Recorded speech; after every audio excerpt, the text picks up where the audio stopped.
você vem? Qual é a tua história de origem?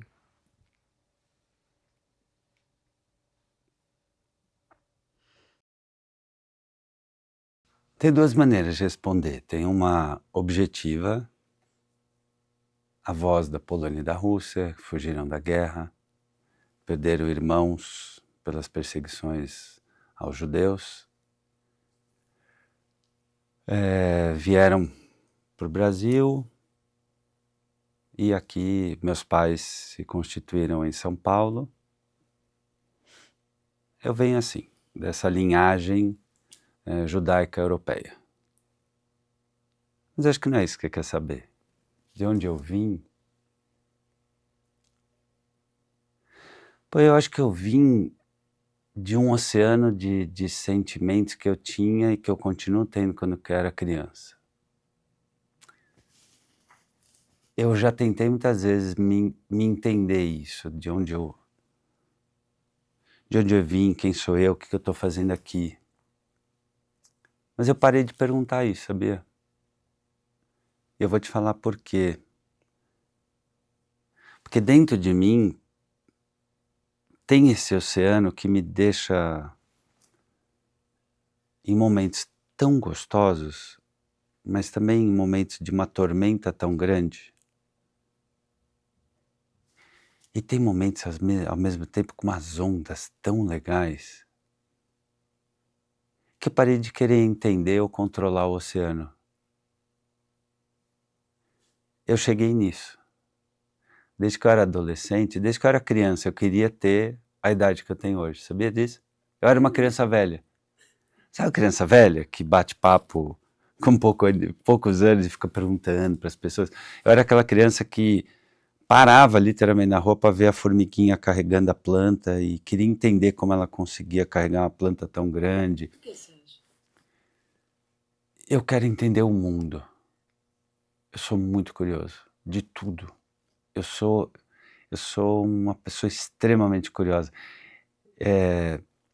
Tem uma lenda na família que eu perguntei um dia para minha mãe: mãe, você me ama mesmo ou você está falando que me ama porque toda mãe tem que amar um filho? Eu era esse tipo de cara.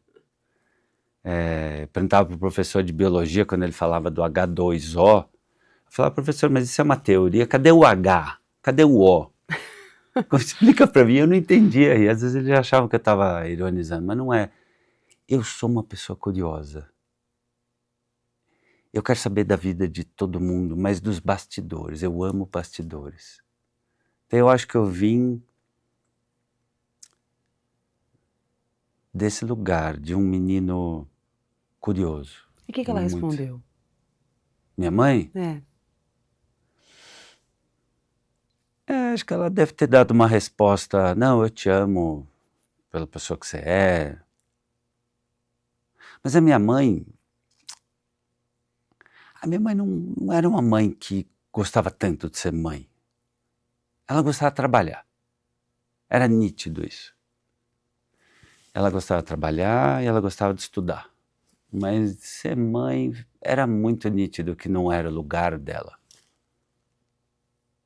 Eu fui ter esse lado do afeto com a minha avó, a mãe dela.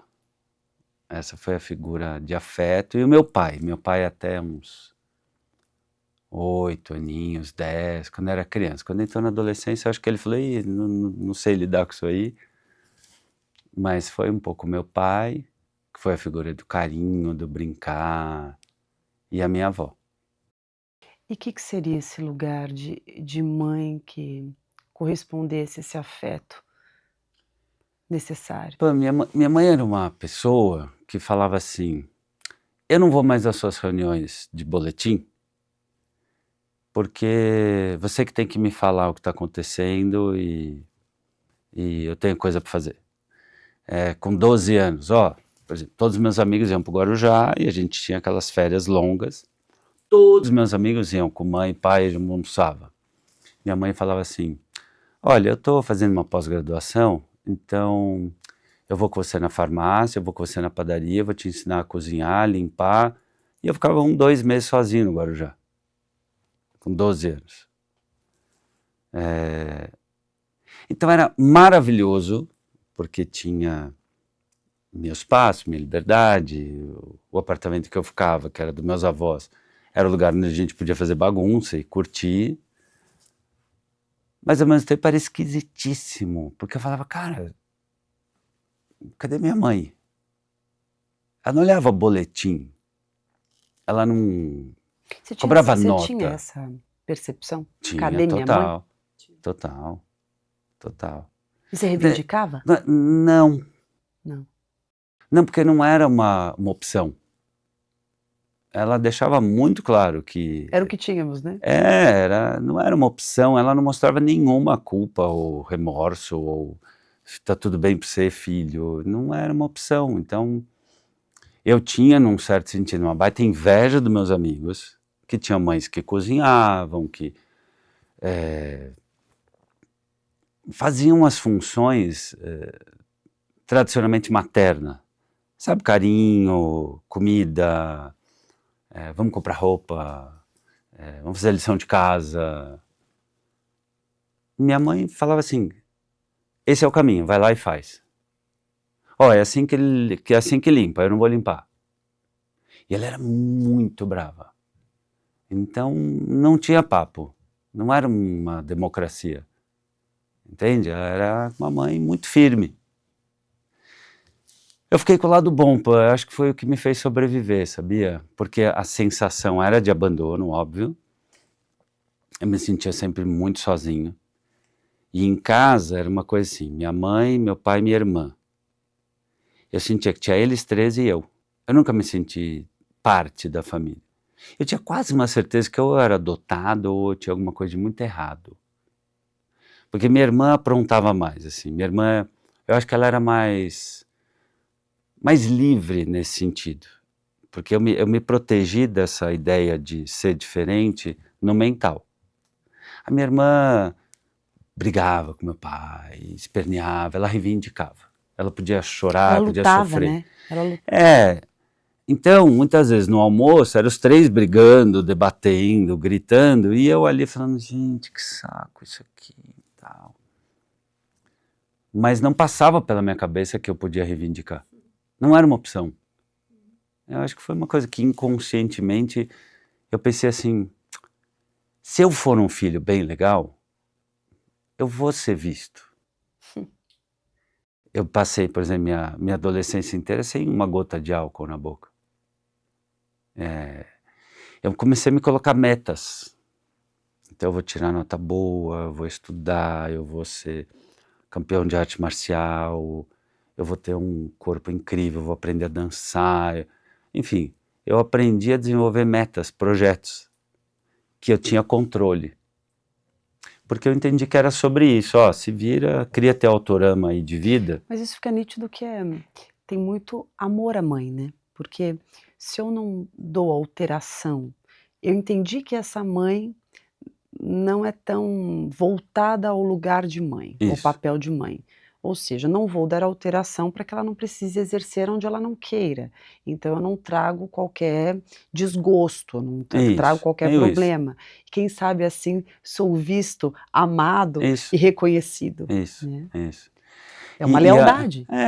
e era a nossa forma de amor. Por exemplo, eu tinha uma grande amiga nela. A gente batia altos papos.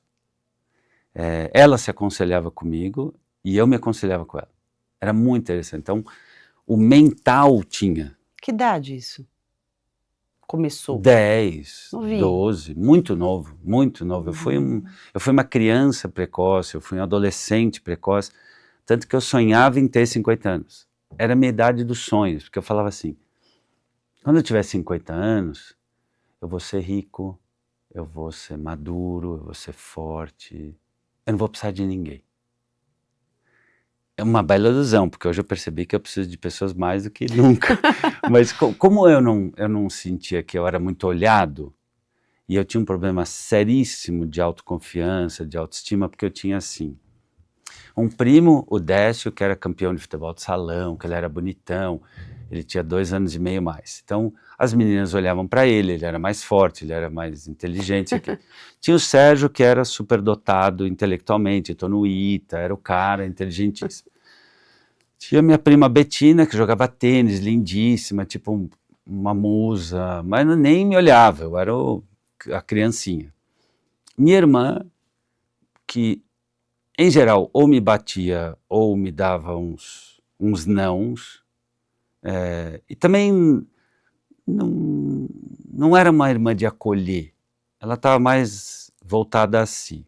E tinha um outro primo, Daniel, cujo apelido era Animal, que ele era muito fortão, batia Que em todo turma, hein? mundo, Que era turma. fodão.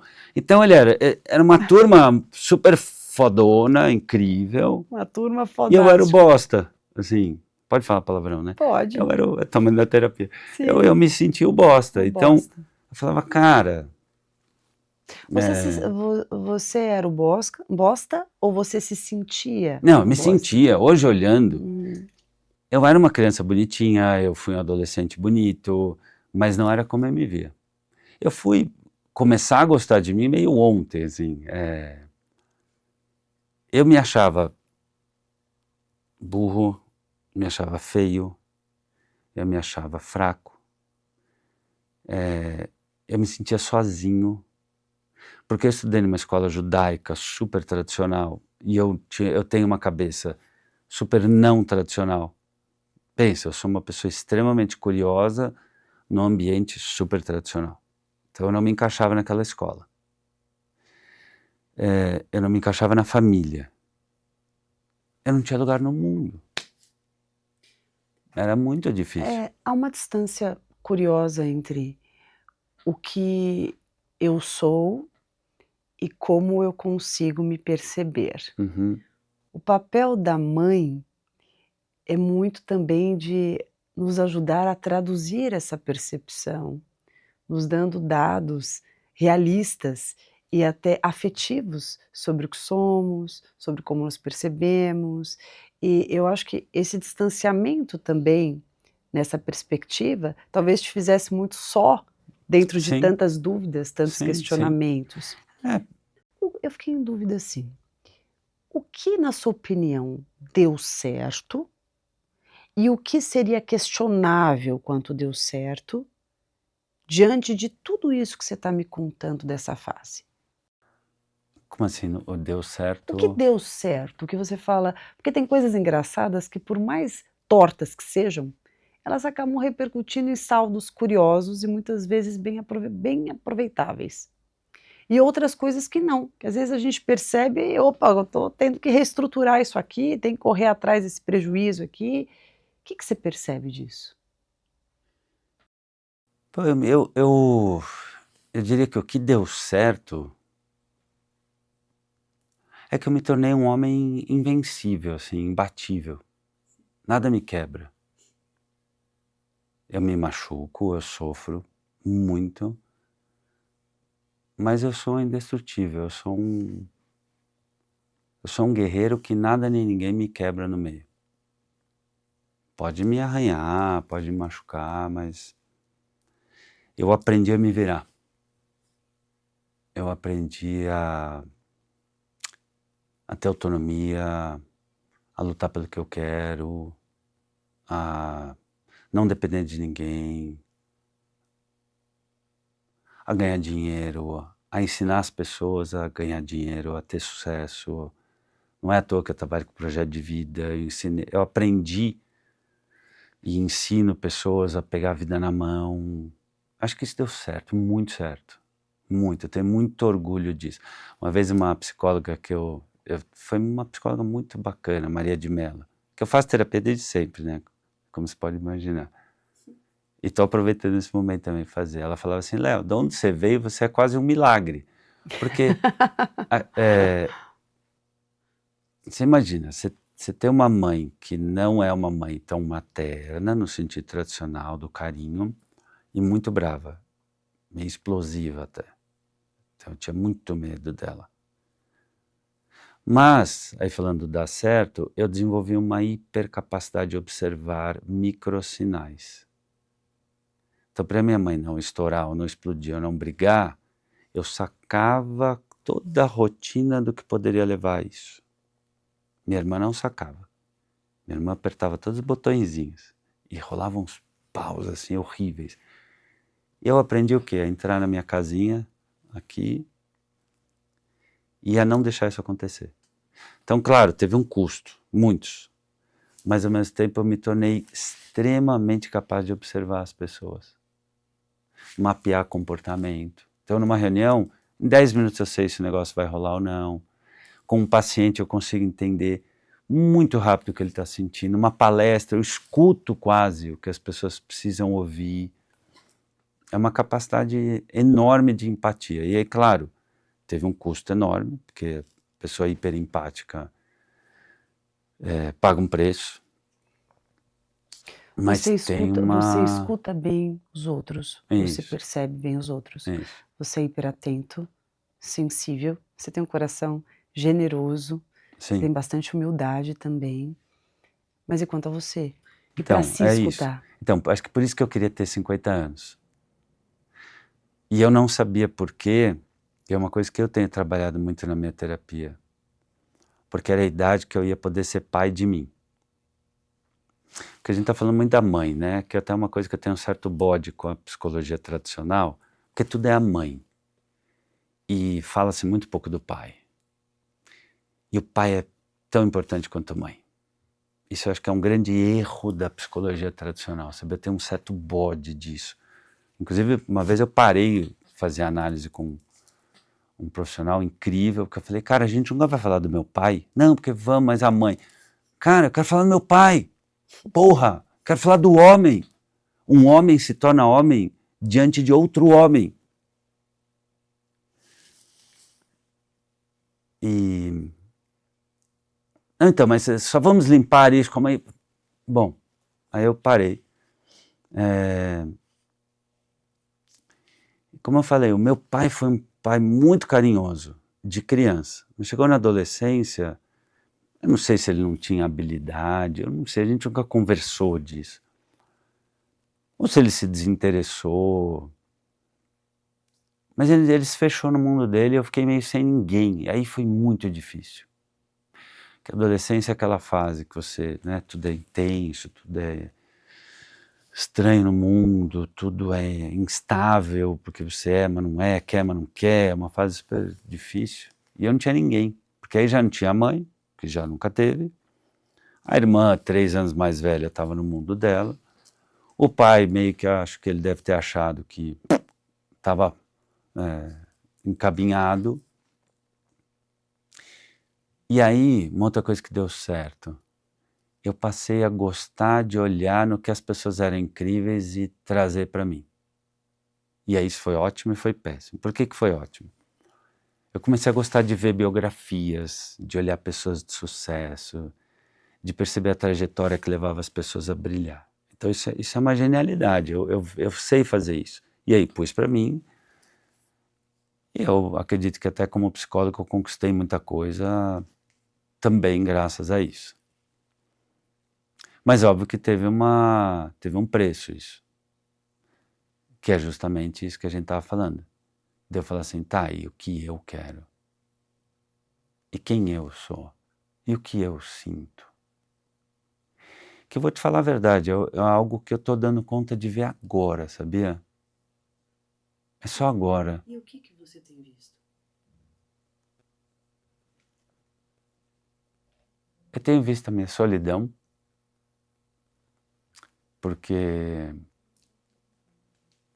para construir essa carreira que às vezes as pessoas olham e falam, uau, conquistou um monte de coisa, escreveu esse monte de livro. Eu deixei outras coisas de lado.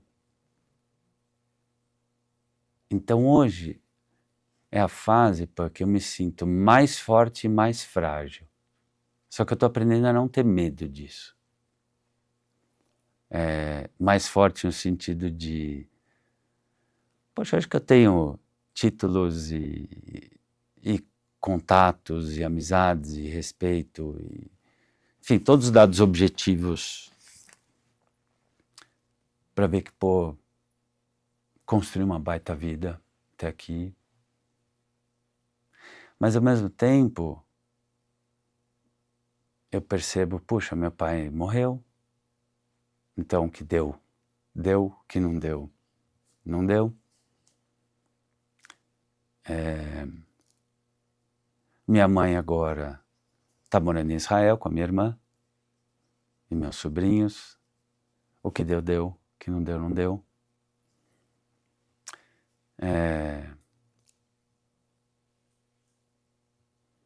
Então, eu tomei uma decisão que eu não quero morrer sozinho. E eu nunca consegui muito, até recentemente, entender o quanto eu precisava de amor. Eu vivi minha vida inteira num certo automatismo de dar amor, dar atenção, dar acolhimento, que é o que eu fiz com a minha mãe, com meu pai, com minha irmã, com minha avó. Eu era o conselheiro da família.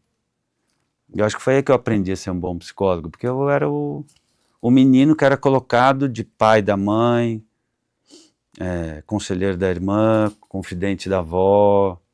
Léo, da onde a gente tira tanto amor para dar quando a gente recebeu tão pouco? Então, porque eu acredito que o ser humano é o único que dá o que não tem. Já parou para pensar? Esse ditado que a gente só dá o que tem, eu acho que é uma grande tolice. Santos Dumont não tinha o 14 bis. Albert Sabin não tinha as vacinas. O ser humano, esse é meu entendimento, a gente é muito mais do que isso aqui. A gente tem uma alma que é gigante, que é infinita. Acho que vem de lá.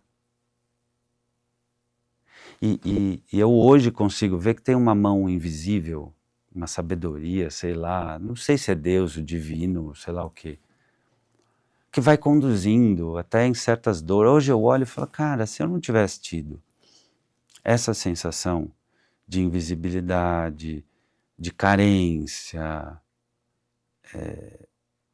eu não daria conta de trabalhar tanto pela família, sabe? Talvez eu não ia me importar. Se eu tivesse nascido numa família fofa, unida, jantares, mamãe cozinhando.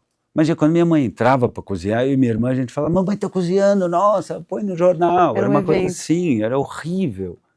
Eu sentia muita falta da minha mãe cozinhar. E hoje eu estou aprendendo a cozinhar, você entende? Então, eu tenho a percepção, pô, que em algum sentido a nossa alma faz com que a gente passe por alguns lugares de dor, de falta, para criar essas forças. Por isso, quando eu entendi isso, eu me libertei de ficar na dor. É isso que eu digo, que eu estou gostando de ser frágil. Eu sinto a dor, eu olho para ela, eu sofro, eu choro, mas eu pego logo o que eu faço com isso. Você falou para mim que você está obstinado em não morrer sozinho, né? É uma Que decisão. você se decidiu, Eu né? decidi abrir meu coração. Quero estar com o coração aberto para ter alguém. Mas conta também de uma escassez afetiva, no sentido do recebimento desse afeto, Eu nunca soube receber afeto. mas também de bastante empatia, sensibilidade em perceber aqueles que precisavam e se dispor a esse lugar, de exercitar e ajudar para que eles consigam se preencher daquilo que tanto faltava. E sobre o desafio de permitir receber, porque quando houve Então, essa escassez presente, talvez seja um desconhecido o receber, permitir que chegue. total. Eu não dava muito espaço para receber, entende? Como eu acreditava. Primeiro, quando criança, eu acreditava que não tinha porque não tinha. Quando adolescente, eu entendi que não adiantava pedir, porque não vinha. Mesmo, por exemplo, eu lembro de situações, sei lá, fazia aniversário, eu faço aniversário 4 de julho. Tá chegando. Aí eu falava assim, mãe,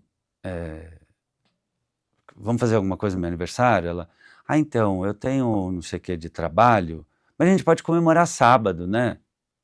E o aniversário era quinta. Ou Ano Novo Judaico, que era... O judaísmo era, para mim, um momento em que a família maior se reunia, tinha um pouco de... essa coisa dos primos, vó, tio. Então, o judaísmo oportuniza você pensar em muitos momentos de afeto, de lições, de comida, da família. União. E o Ano Novo Judaico é na terça. Mas a gente se reúne, então, na quarta, que é quando eu volto de viagem. Isso era muito complicado como criança, como adolescente. Era muito Doía? chato, muito, nossa. Doía, doía na alma. Só que, de novo, não tinha espaço para protestar. Não era uma opção. Não tinha debate. Então doía e eu aprendi que é o que é. Aí eu gostava de ir na família dos outros. Gostava de ir na casa de uma namoradinha, de um amigo, procurava outras famílias, mas mesmo no meio da família dos outros eu sabia que não era minha, então tinha uma dor ali bem grande. Bem grande. E eu acabei ficando com essa dificuldade de pedir, porque chega um momento que você não tem, não tem, não tem. Você fala, bom, então não tem.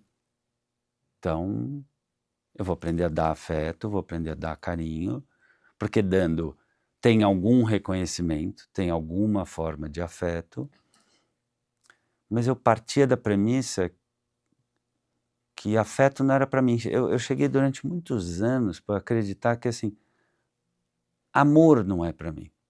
Então eu tinha namoradas, eu, graças a Deus, fui muito amado. Casei, fui noivo, eu fui um homem muito amado, graças a Deus. Por mulheres muito legais. Eu tive namoradas, pessoas muito especiais. Algumas são minhas amigas até hoje, mas eu não dava muita abertura, eu não sabia, porque eu não percebia, sabia? Chegava num certo ponto, eu não abria, e não era consciente, eu não sabia que podia receber, eu não sabia que tinha mais, eu não sabia. Tem uma coisa interessante que você está muito acostumado desde cedo, desde muito novinho, a a se envolver sendo útil, Isso, ajudando, ensinando, auxiliando, isso. se desdobrando, se entregando e de alguma forma até gostando desse exercício. E eu fico em dúvida sobre como que seria para você ser amado sem precisar ser útil? Uhum. Então, foram os momentos mais felizes. Os momentos, sabe, domingo de pijama o dia todo? Os momentos em que eu não estou exatamente dando, cuidando, resolvendo. É suportável? Hoje é. É. É. Antes eu tinha muita dificuldade. Uhum. E uma coisa que me ajudou foi num curso recente, de poucos anos para cá, que foi da pandemia. A pandemia foi meu turning point. A pandemia para mim foi a oportunidade de eu parar e olhar quem sou eu, o que eu estou fazendo da minha vida. Porque eu mergulhei na carreira, pã, e gostei, eu achei meu espaço, gostei, achei uma troca, gostei do que eu fiz de mim, porque eu vim de um lugar de tanta falta afetiva que profissionalmente eu falei, aqui tem muita troca afetiva, num grau, né? E a minha prioridade 1, 2, 3 era trabalhar,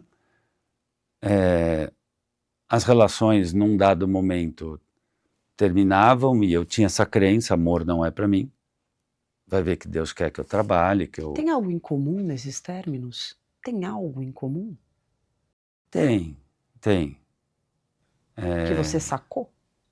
tem.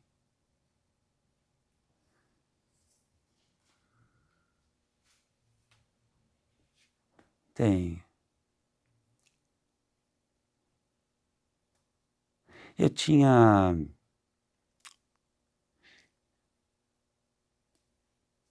eu tinha uma dificuldade muito grande de me abrir. Então, era muito difícil para mim quando a relação chegava num ponto em que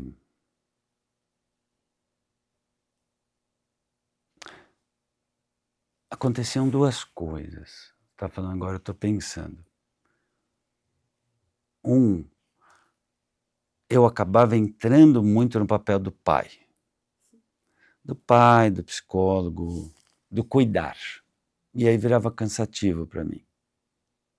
Porque eu me sentia sozinho de novo. Porque eu estava dando, não sabia pedir. Hoje eu assumo essa Mas é um cansativo responsabilidade. conhecido, né? Hoje eu assumo essa responsabilidade.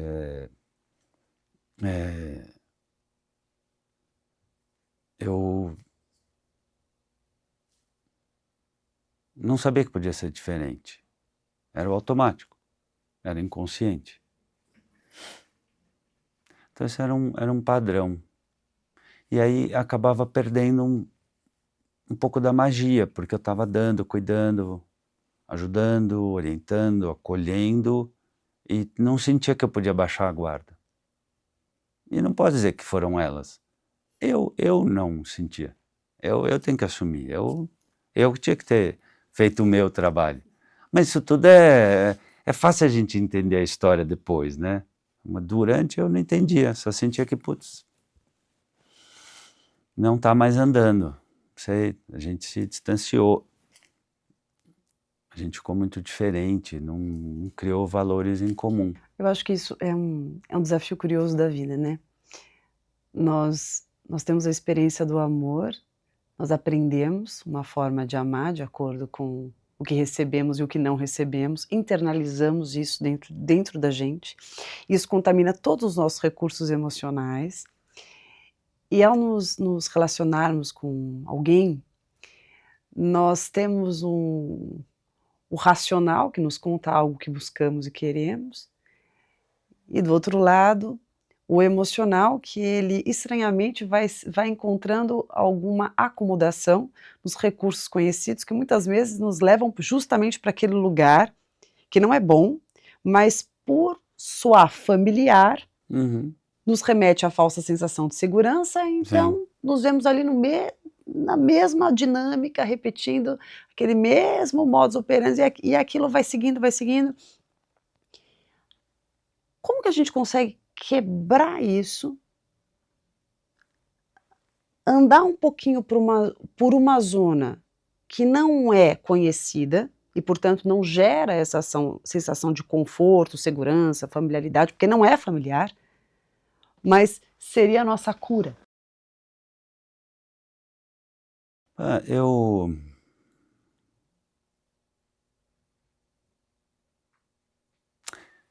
Eu acho que não tem atalho. Eu acho que é terapia mesmo. É a gente ter a coragem que hoje, nessa idade, nessa fase, eu estou começando a ter,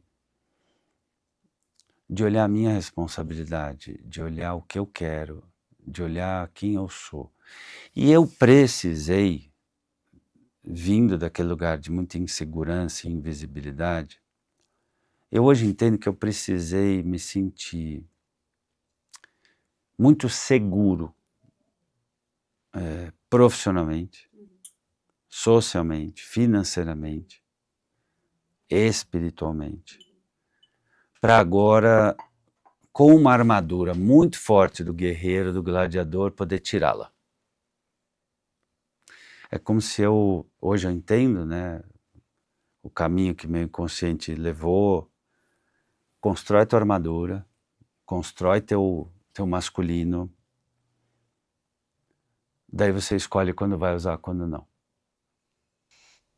Você lembrou o livro Robert Fisher, que é o cavaleiro preso na armadura? Não conheço. Vou mandar para você hoje. Ótimo. É um livro que você lê rapidinho, bem curto, mas só para colocar, quantas vezes nós não percebemos, mas estamos presos justamente em tudo aquilo que a gente achou que precisava ter para sobreviver, exato. e a gente não sai dali. E talvez por isso que eu queria ser quando eu era criança, eu queria ser aquele, o ato falho, talvez eu queria ser aquela criança. Porque, estamos em terapia, né? Sem dúvida. Eu não fui criança, meu. Eu tô aprendendo agora. O que é ser criança? Brincar, fazer merda, quebrar coisa, dar chilique, fazer birra, querer porque querer, sei lá, comer que nem um louco só porque eu quero,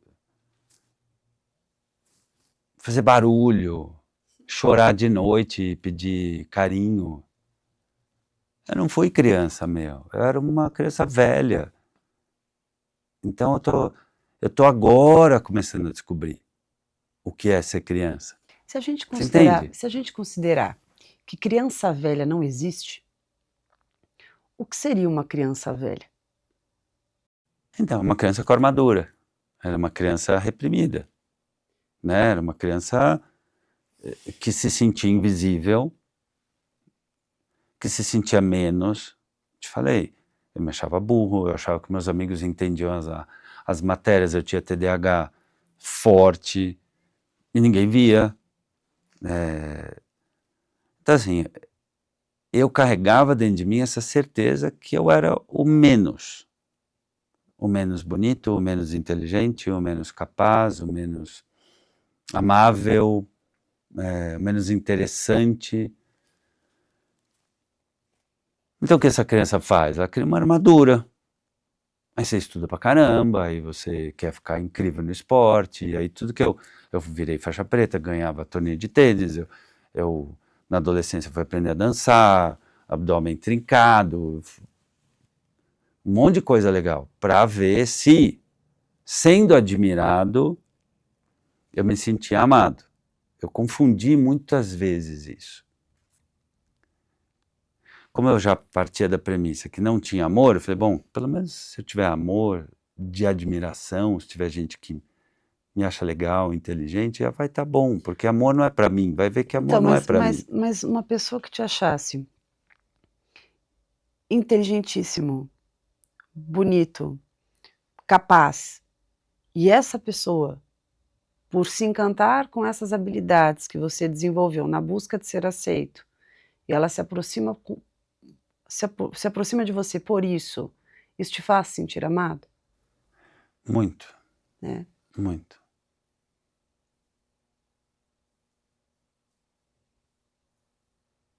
Questiono, Hum? questiono.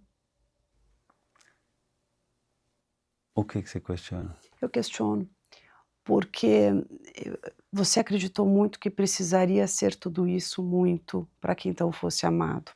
Uhum. Só que tendo todas essas virtudes nesse nível, é muito fácil ser aceito, é muito fácil causar um encantamento. Eu fico pensando sobre ser visto e acessado naquilo que você nem percebe que tem. Não, mas isso eu não dava muito espaço para isso. Sim, Não justo. dava, é isso. É isso que eu estou te falando hoje, o que eu consigo entender. E é muito bom falar sobre isso, é muito bom olhar isso. Eu não dava muito espaço, nem para amigos, e não é só com mulher, com amigos também.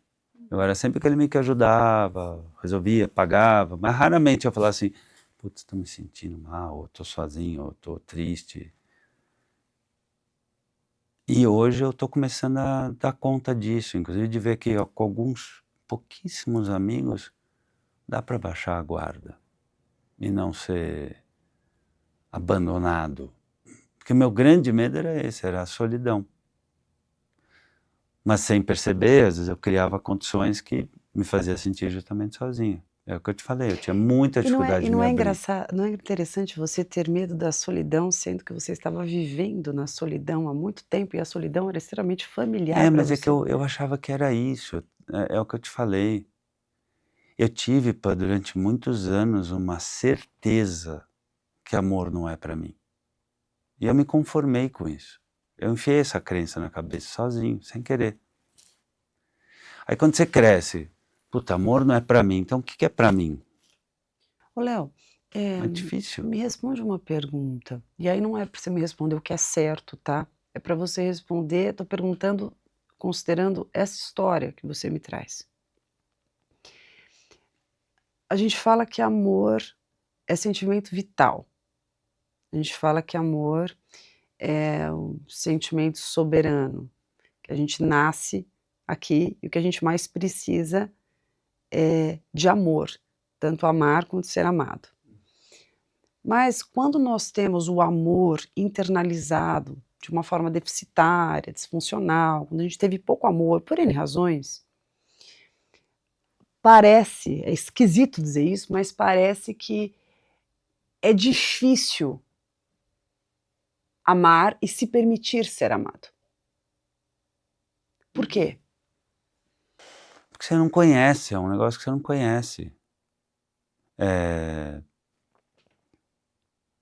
Pô, até hoje quando alguém fala: "Nossa, você é um homem bonito", é estranho. O que você pensa?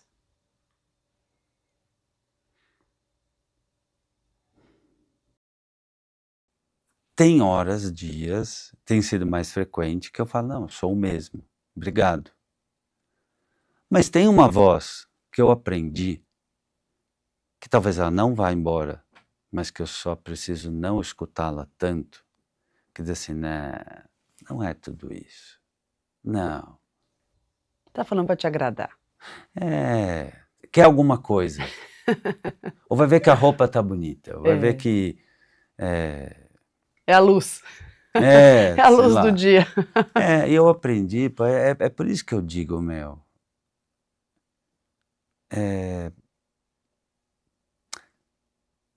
eu aprendi que algumas feridas elas não vão talvez curar. Algumas vozes, algumas dores, mas eu não preciso mais ser governado por elas. Elas falam, sei lá, vou dar palestra. Eu tenho medo. Será que as pessoas vão? Será que vão gostar? Será que eu não vou gaguejar? Será que eu não vou falar besteira? Será que vai dar certo? Mas eu aprendi a fazer a minha oração, me conectar com o meu desejo de doar, eu vou lá e faço e fica incrível. Em geral fica. Tem dias que mais, tem dias que menos, você sabe. Léo, a gente não Mas cala. Léo, olha aqui pra mim. A gente não cala as sim, vozes da nossa história, então, mas a gente pode falar com elas isso, é e o que eu tô aprendendo. deixar com que as nossas vozes atuais, elas possam também reverberar junto. É, Então, na hora que vem essa voz, é legal a gente também responder.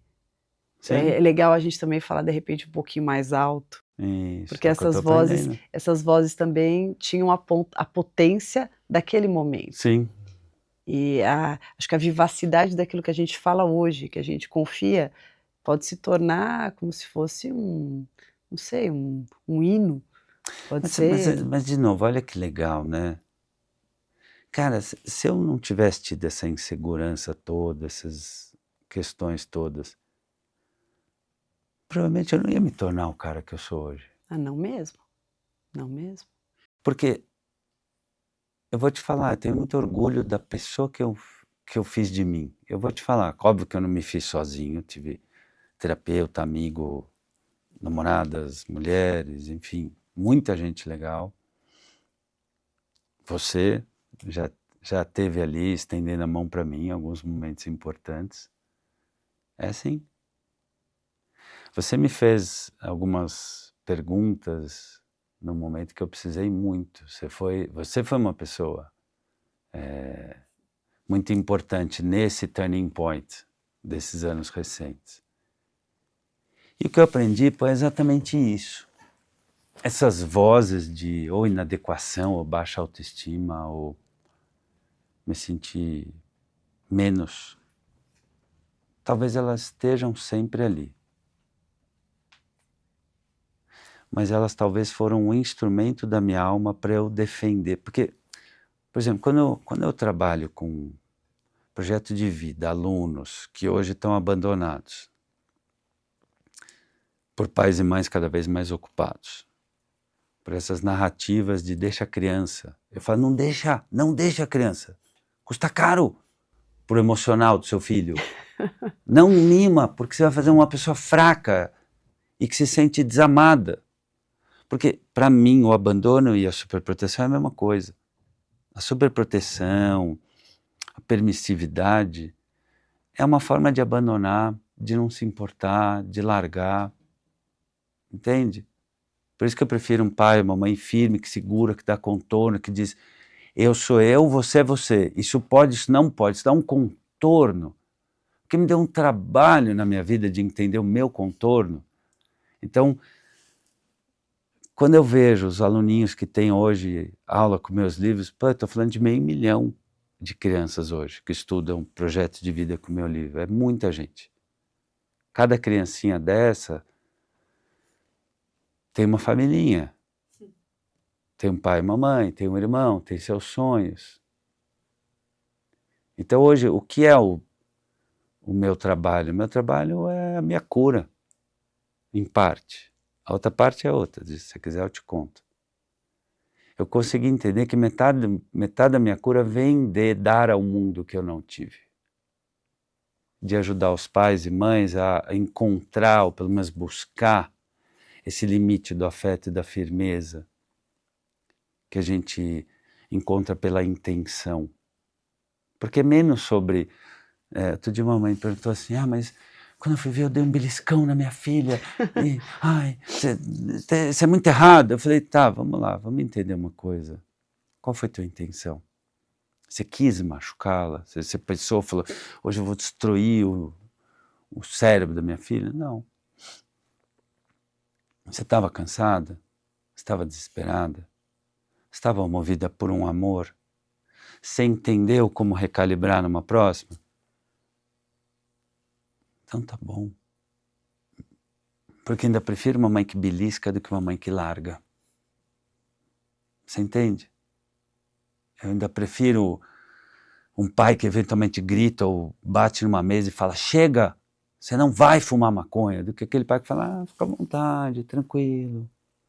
Faz o que você achar, meu filho, você já tem 14 anos. Porque de abandono eu entendo. E a minha luta é pelo não abandono.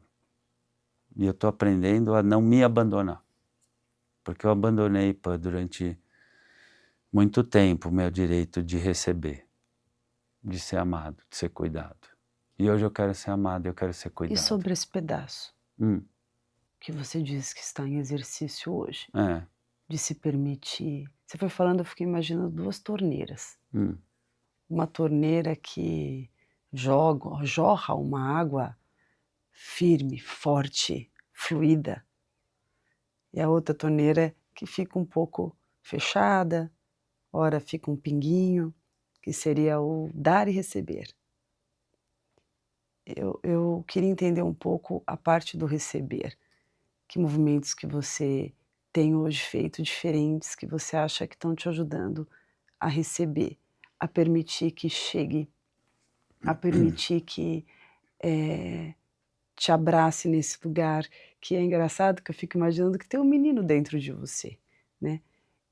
Não é porque a gente cresce que a nossa menina, o nosso menino simplesmente some ou se torna. Eu sempre falo que eu acho que tem um pedaço nosso de menina, de menino que fica lá, acho que até, mesmo que tenha desistido, pode ser surpreendido ao receber, ao se perceber acarinhado, porque eu acho que é na infância que tem a nossa essência.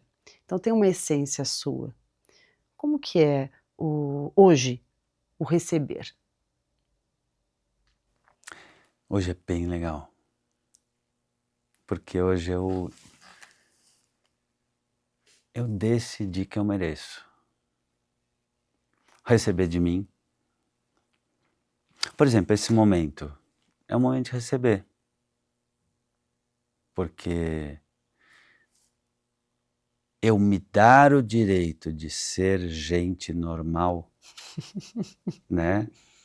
Que tem problemas, que é atrapalhado, que não deu conta, enfim, ser eu, é me dar a certeza de que eu mereço ser amado. Mesmo, não é apesar, mesmo com esse monte de coisa que eu não dou conta, ou que eu não consegui, ou que eu não vivi, ou que não soube.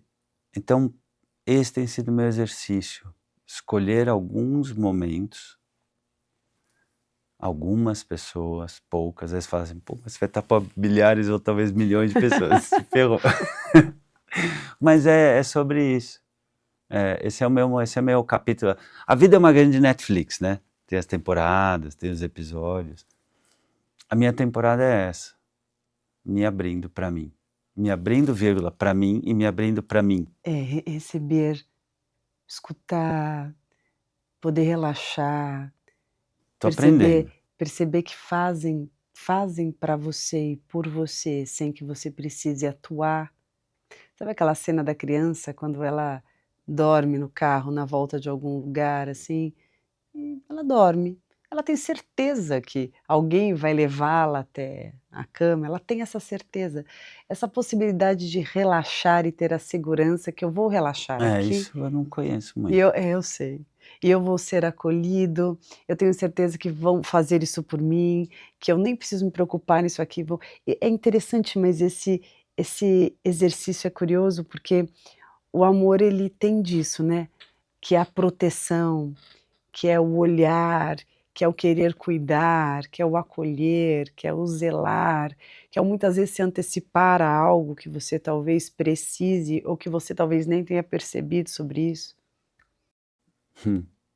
Sair um Opa, pouco da sabe aquela segurança do colo da mãe? Sim. Eu não sei. Eu não sei. Que Eu você não entende? O que conheço o você que é entende como isso. segurança do colo da mãe? Não, eu ouço as pessoas falando: Não, "Ai, minha mas mãe é meu porto mas o que você seguro". imagina que seja Isso, eu posso o dormir que quê? alguém me acorda no dia seguinte, eu vou estar numa cama segura, limpa. Óbvio, teve muito disso, óbvio, eu tô aqui, né. Não, não, mas na sua Mas eu fantasia, o não que é um colo inseguro? O que é seria um colo? Desenha pra mim, uma coisa da sua cabeça, não necessariamente precisa ter sido assim, nesse desenho que você faz. O que seria relaxar, por exemplo, no colo da mãe? Na sua realidade, o que seria na sua experiência?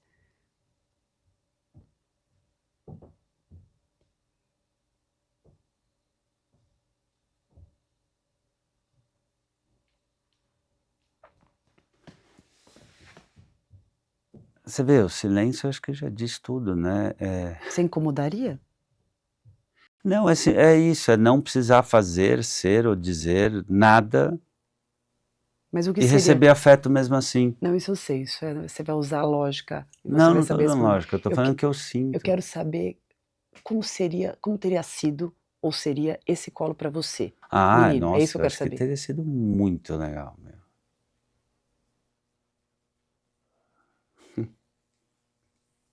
Acho que teria me trazido um conforto, uma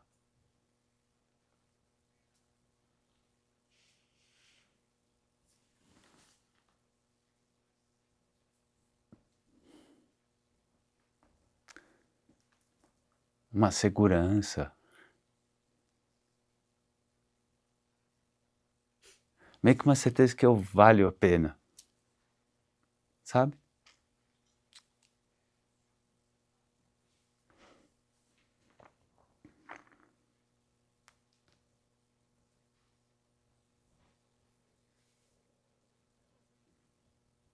Mas é uma coisa estranha pra mim.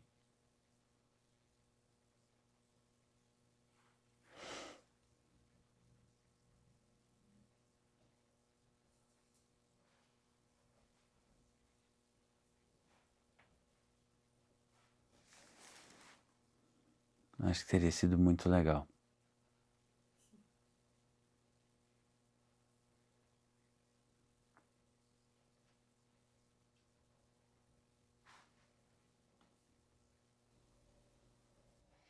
Fiquei pensando que nós talvez que não tenhamos tido um colo tão disponível, a gente sempre tem a sensação que se relaxar muito tempo vai incomodar. Como aquele abraço que quando tá demorando parece que precisa sair, não porque não tá bom pra gente, mas porque a gente se preocupa com como a gente pode estar atrasando o outro. Isso, É uma constante preocupação com o outro. isso. E isso nos desloca do lugar que estamos, que seria o simplesmente Ser. ser, receber, relaxar, sem precisar corresponder ou demonstrar ou fazer. É como se, ao sair da hipervigilância, pudéssemos simplesmente ser nutridos daquela que nem tem vitamina C pura, seria do amor puro, que eu acho que é a representação do colo materno, com o olhar voltado para nós, ainda que pudéssemos não estar olhando, simplesmente estivéssemos com os olhos fechados. E ainda assim, aquele olhar estivesse ali zelando, né? Acho que não tem algo mais, para mim, representativo desse amor puro, de entrega Você genuína. conhece isso? Eu não. Eu também não. Eu ouço você falar, falo, nossa, parece aquelas músicas do Vinícius, que você fala, uau, deve ser legal isso. Eu tenho a sensação, na minha fantasia, né, fantasia mesmo, porque pode não ter sido isso, nem assim, mas é a nossa construção, né, que, eu imagino que e o engraçado, eu estou falando do colo, mas eu me vejo assim na vida. Por exemplo, por que minha mãe ia ficar comigo ali no colo? Ah, dormiu? Põe aquela no cantinho, tenho mais coisa para fazer, sabe. Por isso que eu acho que essa devoção, esse movimento genuíno por, eu penso que é num nível, assim, de amorosidade, de eu não sei nem, eu não tenho nem ideia do quão imenso seja isso. Eu conheço algumas pessoas que tiveram essa sorte de ter esse amor. Poucas, sabia? Poucas. O E é que por elas isso, têm e o que elas têm que eu essas acho que é pessoas, sorte mesmo, não, mas o porque que você percebe que elas têm elas têm uma na segurança que elas são amadas, que elas são sim. boas o suficiente, que elas não precisam fazer nada para ser amadas. Tipo, eu acho que elas têm um conforto dentro delas que eu acho invejável, no melhor sentido. Deve ser muito legal ter essa certeza que você é ótimo, que você é maravilhoso, que você é amável, que E você acha que essas pessoas, deve elas ser conseguem, essas pessoas que foram amadas na infância, tiveram esse amor suficiente lá atrás, você acha que elas conseguem identificar com mais facilidade o amor quando ele aparece? Você acha que elas conseguem, perceber mais facilmente o quão Não, promissor então, pode acho que ser um isso relacionamento? que é o legal da vida, meu. Porque tem gente, eu já vi de amigos, até pacientes, que tiveram esse amor super legal, e aí a pessoa vai de guarda baixa e cai com uma pessoa tóxica, horrorosa, porque baixou a guarda. Partiu da Mas ela premissa sai que mais todo mundo é rápido, bom. mas ela sai mais rápido. Não, não necessariamente. Ué, ela conhece o amor bom. Mas o tóxico às vezes intoxica, e aí a pessoa fica trapped para sempre, fica presa para sempre. Às vezes não, às vezes essa família vem e resgata a pessoa. Sabe aquele pai que faz o papel de pai e fala, não, você não vai ficar com esse cara porque ele é mal para você. Papel de pai. Entende? Como foi quando o seu pai partiu? Foi um alívio. Foi? Porque foram 15 anos que ele lutou com Alzheimer. E eu fui pai do meu pai da minha mãe. E era muito cansativo. Era muito honroso, era muito... Aprendi muito, eu posso falar a parte fofinha, tá? Aprendi muito, foi muito honroso, tenho muito orgulho de ter podido cuidar, prover, mas foi muito sofrido. Porque o Alzheimer é uma doença que você se despede da pessoa, todo dia você vai perdendo ela um pouco. E não tem notícia boa, nunca. Você vai aprendendo a botar uma lente de aumento em microdoses de algum afeto. Qual Sei foi lá. a última vez que você teve seu pai que você se lembra?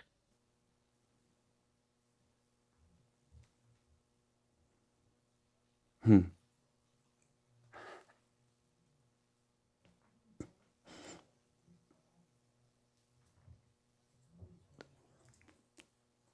há uns anos atrás, entre 5 e 10, que ele ainda tinha alguma lucidez, ele segurou na minha mão e falou: filho, você é um bom homem. Obrigado por tudo que você faz por nós. Sem você, a gente não teria onde morar, do que viver. Eu queria poder ajudar, eu queria poder trabalhar, eu queria poder, mas eu não consigo.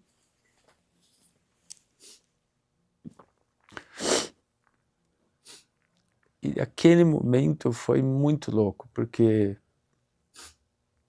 ele nunca leu um livro meu, não ia nas minhas palestras, acho que ele nem sabia muito quem eu era, mas naquele momento eu vi que ele me viu. E para mim, o mais legal foi quando ele falou: você é um bom homem. Porque meu pai também foi um bom homem. Também muito sozinho. Mas naquela hora, eu falei: puta merda, o cara me viu. E ter o reconhecimento dele, e ter condição de proporcionar para eles uma vida confortável, boa, me deu orgulho de mim. Eu falei: eu fui um bom pai. Eu fui pai dos meus pais. Isso me dá muito orgulho.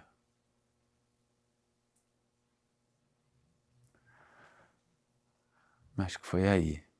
E aí foi, acho que o último momento em que ele ainda tinha mais lucidez, assim. E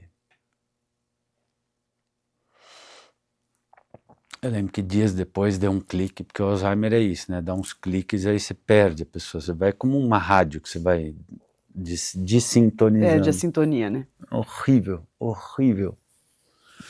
Então, eu vivi todas as fases, desde levá-lo passear e ele falar quase nada, até levar na minha casa, ir visitá-lo, até a fase que ele já não falava, mas eu levava livros infantis para ler as historinhas.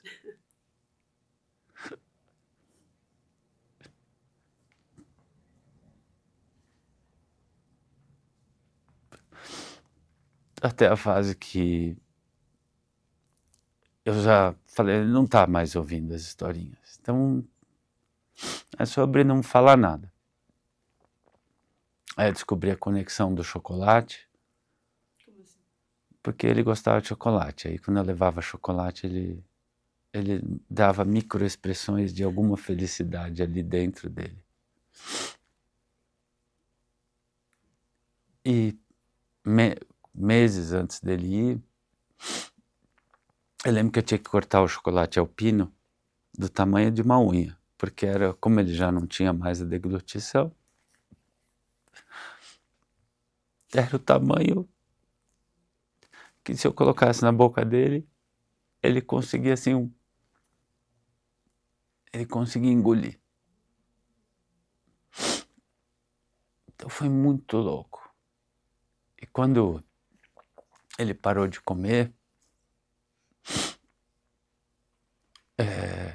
eu falei, né, para família e para o médico, eu falei: você vai deixar o meu pai morrer.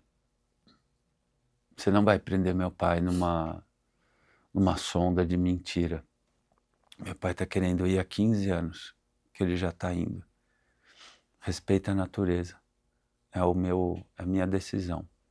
Eu não vou prender o meu pai inconsciente numa cama se a natureza está falando para ele ir. Você vai deixar o meu pai morrer. E eu lembro que o Dr. Leonardo, ele é Leonardo também, era um médico geriatra, ele falou, eu nunca vi um filho ter essa honra com o próprio pai. Ele falou, nesses anos todos, a enorme maioria das famílias fica prendendo o idoso numa condição indigna, de mentira, por vaidade e por medo. Eu falei, eu não tenho nem vaidade nem medo, doutor, acho que o que eu tinha já foi, já gastei a cota. A minha vaidade agora é não ter vaidade. Deixa meu pai morrer. Se ele não quer comer, se quer deglutir a sopa que era dada, ele não quer viver, ele tem direito. E 2 dias antes dele morrer, eu lembro, ele já bem rígido assim, na cama, já quase sem comer. Eu falei para ele, pai, pode ir, pode morrer. Você foi um homem bom. Pode ir, que você está indo para um lugar bom. Você vai estar perto de Deus. Você foi um homem bom. Você foi uma pessoa bonita. Pode ir que eu cuido da mãe, porque ele era muito preocupado com minha mãe. Eu vou cuidar da mãe, não vou deixar faltar nada nunca. Pode ir. Confia. Confia no processo. E aí, no dia seguinte ele se foi. E eu senti um puta alívio.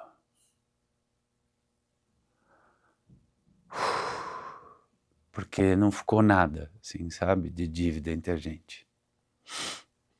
Ele descansou e ele confiou.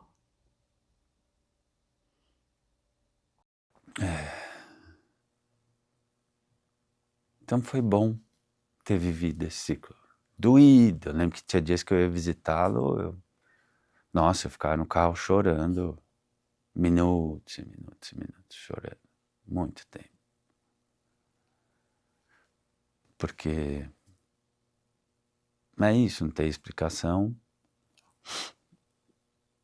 A genética vai até um ponto, mas ainda é uma doença muito pouco entendida, né? Então, foi um alívio, porque foi um processo bonito. Só para não dizer que eu não tirei o baralho com você, quero que você tire 3 cartas que possam contar algo além do que já olhamos aqui.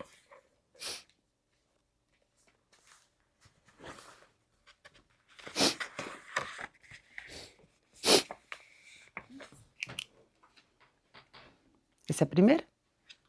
Já tira as 3 É a de uma primeira? vez? Ou... Podemos olhar a primeira, casamento, a primeira e a segunda.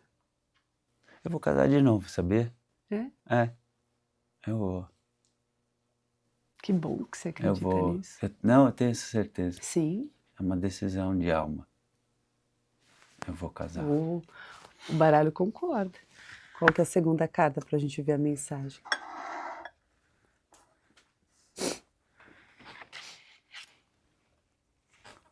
Sombras. E a terceira?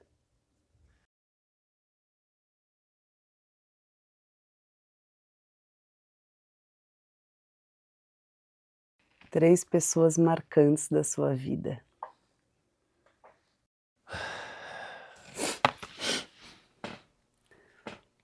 Precisam ser reais ou que existam na minha cabeça? Acho que você vai dizer que tanto faz. Acho que três pessoas marcantes da sua vida que você entende que seria interessante trazer.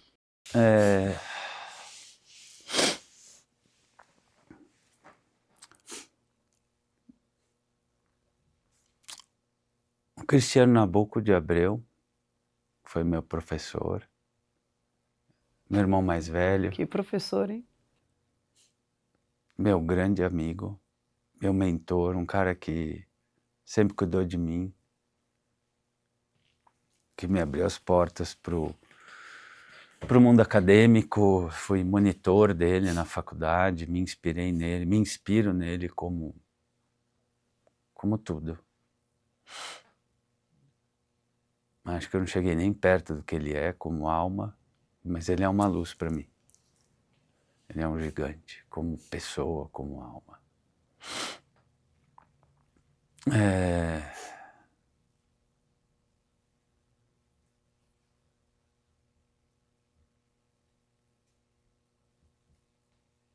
Meu primo Décio,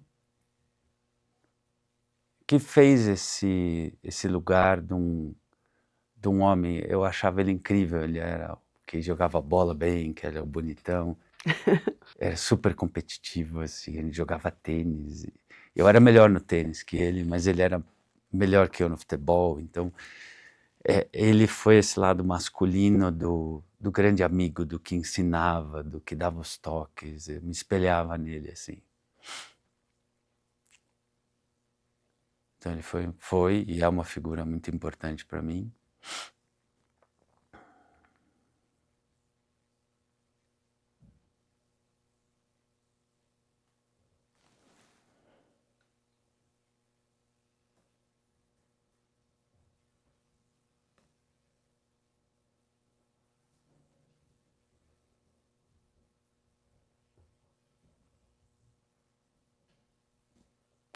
E a terceira é minha esposa.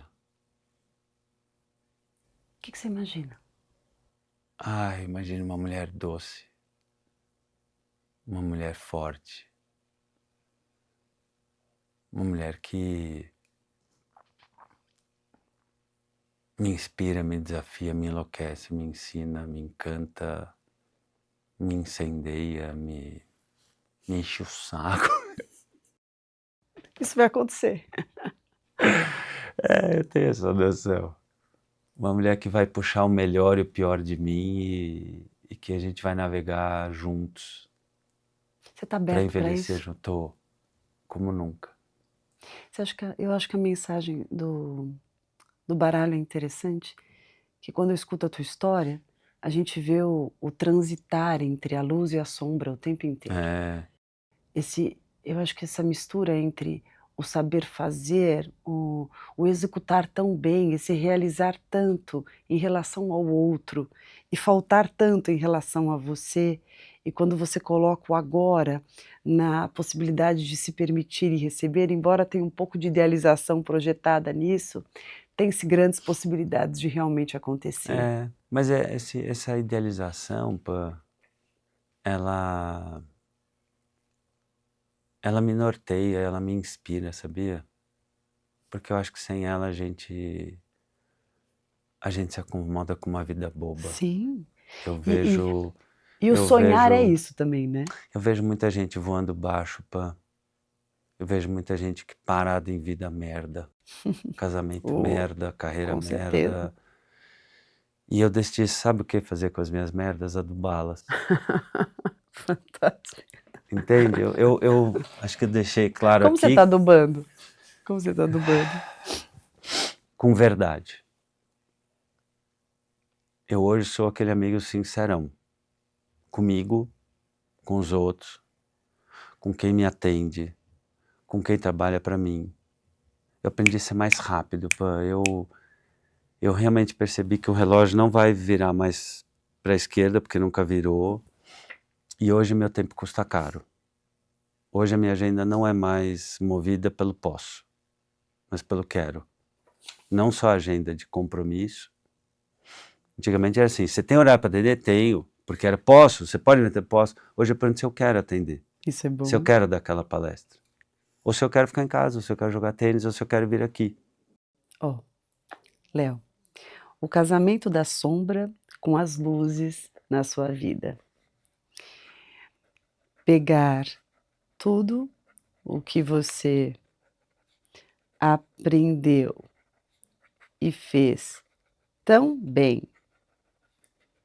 pelos outros e permitir que façam para ti. Mas mais do que dizer que aceita e recebe. 2 pontos. Abrir as portas deixar que permaneçam hábeis para receberem e fazerem chegar o que você tanto precisa quanto merece. Esse amor em forma de tranquilidade, a estranha certeza de que não precisa executar, encabeçar, ser bom ou melhor em nada. Cessar por um tempo o paternar e simplesmente ser cuidado. Talvez seja seu maior desafio, refúgio e realização. Desejo que as sombras se tornem seu maior fator propulsor de afeto e capacidade de abraçar tudo isso e não largar nunca mais.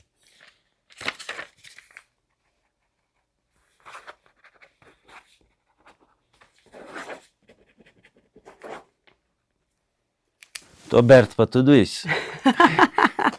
Com alegria. Querido, muito obrigada. Muito obrigado pela oportunidade. Vim com frio na barriga e saio com um coração quentinho. Valeu. Que coisa boa. Foi muito Que coisa gostoso. boa. Parabéns pelo teu momento. Obrigada. Isso aqui não é um trabalho, isso aqui é um momento. Eu sei. É uma troca. conexão. É uma troca. Isso. Bom, nos vemos na próxima sessão.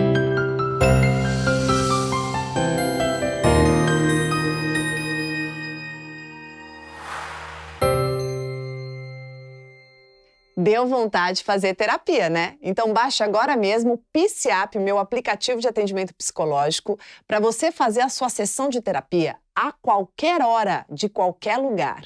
Temos milhares de psicólogos qualificados na abordagem do jeitinho que você quiser, prontos para te atender.